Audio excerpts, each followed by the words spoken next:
আজ শনিবার 8ই চৈত্র 2025 সালের 22শে মার্চ ধনুরাশি ধনুলগ্ন স্যাজিটেরিয়াস সাইন জাতক জাতিকাদের দিনটি কিন্তু একটু সাবধানতা অবলম্বন করেই অতিবাহিত করতে হবে।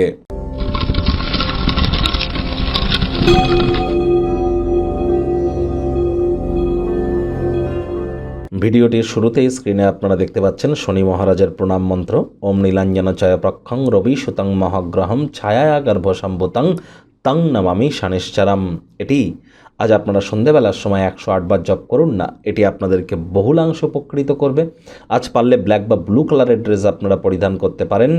যাদের অতিরিক্ত মাথার চুল পড়ছে, হেয়ার ফলের ইস্যু যাদের আছে, অথবা টাইম ম্যানেজমেন্ট সময়ের কাজ সময়ে করে উঠতে পারেন না, তাদের বুঝতে হবে তাদের কিন্তু জন্মছক বা ন্যাটাল চার্টে শনির দুর্বলতা আছে, অর্থাৎ আপনাদের মধ্যে প্রোটিনেরও ঘাটতি কিন্তু আছে। তাহলে অবশ্যই আপনারা আপনাদের মুখের ছায়া দেখবার পর সরিষার তেল হতদরিদ্র গরিবদের মধ্যে আপনারা দান করতে পারেন। তবে সরিষার তেল, বেগুন, লবণ, লোহা আজ যেন ক্রয় করবেন না। আজ সরিষার তেল এবং বেগুন যেন খাবেন না। এবং যারা শ্রমিক সম্প্রদায়ের মানুষ তাদের সাথে সদ্ভাব বজায় রাখুন। মাতৃভক্ত, ধর্মপ্রাণ, কর্মনিষ্ঠ হন, হাইজিন মেনটেন করে চলুন, সময়ের কাজ সময়ে করুন। কর্মফলদাতা শনির কৃপা তাহলে আপনাদের উপরে নিশ্চিতভাবে বর্ষিত হবে। ওই মাদুলি পাথর, পীতাম্বরে নীলাটিলা বা কবচ টবচ করে কিন্তু কোনো কাজ দেবে না। ভাগ্য মিটার আজ আপনাদের বলছে 2.5 আউট অফ 10। ভাগ্য আপনাদের অনুকূলেই থাকবে। দেখুন, কোনো নেতিবাচক বা নেগেটিভ কথাবার্তা বলতে কিন্তু আমাদেরও ভালো লাগে না। তবে গ্রহ নক্ষত্রের হেরফের অনুযায়ী ইন জেনারেল ডেলি প্রেডিকশন আমরা প্রস্তুত করে থাকি। যাদের চন্দ্র রাশি ধনু, এই গণনা তাদেরই কিন্তু অধিকাংশ ক্ষেত্রে খাটবে, আর যাদের ধনু লগ্ন তাদের কিন্তু আংশিক খাটতে চলেছে।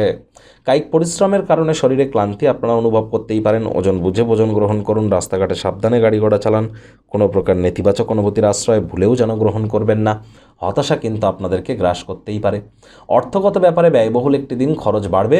নিজেকে অপ্রয়োজনীয় দোষারোপ দিয়ে নিজের মানসিক উত্তেজনাকে বৃদ্ধি করবেন না। ক্রোধকে নিয়ন্ত্রণে রাখুন। হুটহাট করে রেগে যেতে পারেন। কাজের জায়গায় সকলের সাথে ভালো ব্যবহার করবার চেষ্টা করুন। খরচ কিন্তু বাড়তে চলেছে। মানি ম্যানেজমেন্ট, মানি সেভিংস সম্পর্কে ইমিডিয়েট জ্ঞান বৃদ্ধি করবার চেষ্টা করুন। চাকরিজীবী যারা আছেন, অফিসে কম কথা বলে কাজ বেশি করুন। মনের থেকে মস্তিষ্ককে বেশি দাম দিন। কোনো প্রকার অফিস পলিটিক্স বা গসিপিংয়ের অংশ হলেই কিন্তু বসের কুনজরে পড়ে যেতেই পারেন। রাজনীতিবিদ যারা আছেন, জনসংযোগ বৃদ্ধি করুন। কঠোর কায়িক পরিশ্রমের কোনো বিকল্পই কিন্তু নেই। শিক্ষার্থী বিদ্যার্থীদের পড়াশোনায় মনোযোগ আরও বৃদ্ধি করতে হবে। উচ্চশিক্ষার জন্য যারা বিদেশ যাত্রার কথা ভাবছিলেন, ভাগ্যদেবী কিন্তু আজ আপনাদের পক্ষে নেই। সন্তান সন্ততি থেকে থাকলে তাদের দিকে কঠোর সজাগ দৃষ্টি বজায় রাখুন। মোটের উপরে আজ কিন্তু একটা লাভজনক দিন হয়তো থাকতে পারে যদি আপনারা অবসরকালীন সময়ে মন্দির, মসজিদ, গুরুদ্বারা ভ্রমণ করেন, আধ্যাত্মিক ক্রিয়াকলাপের সম্মুখীন হন। দিনের শুরুটা যোগব্যায়াম, ধ্যান, প্রাণায়ামের মাধ্যমে করেন। মাত্রা অতিরিক্ত আজ আলসেমি করলেই কিন্তু ক্ষতি। আজ আপনারা যাকে বিশ্বাস করেন তাদের মধ্যে কেউ আপনাকে ছোট করে কিন্তু দেখাতে পারে। যদি ভাবেন বন্ধু বান্ধবদের সাথে প্রয়োজনে বেশি সময় কাটাবেন, ভুল করছেন। আগত সময়ে আপনারা সমস্যার সম্মুখীন হবেন। টাইম ম্যানেজমেন্ট সম্পর্কে জ্ঞান বৃদ্ধি করুন। প্রেমিক প্রেমিকা, স্বামী স্ত্রী, ভালোবাসার মানুষের চরিত্র নিয়ে সন্দেহবাতিক হবেন না। পরিবারের উপরে ডমিনেটিং নেচারের হলেই ক্ষতি। শত্রুপক্ষ, বিরোধী পক্ষ একটু হলেও শক্তিশালী কিন্তু থাকছে।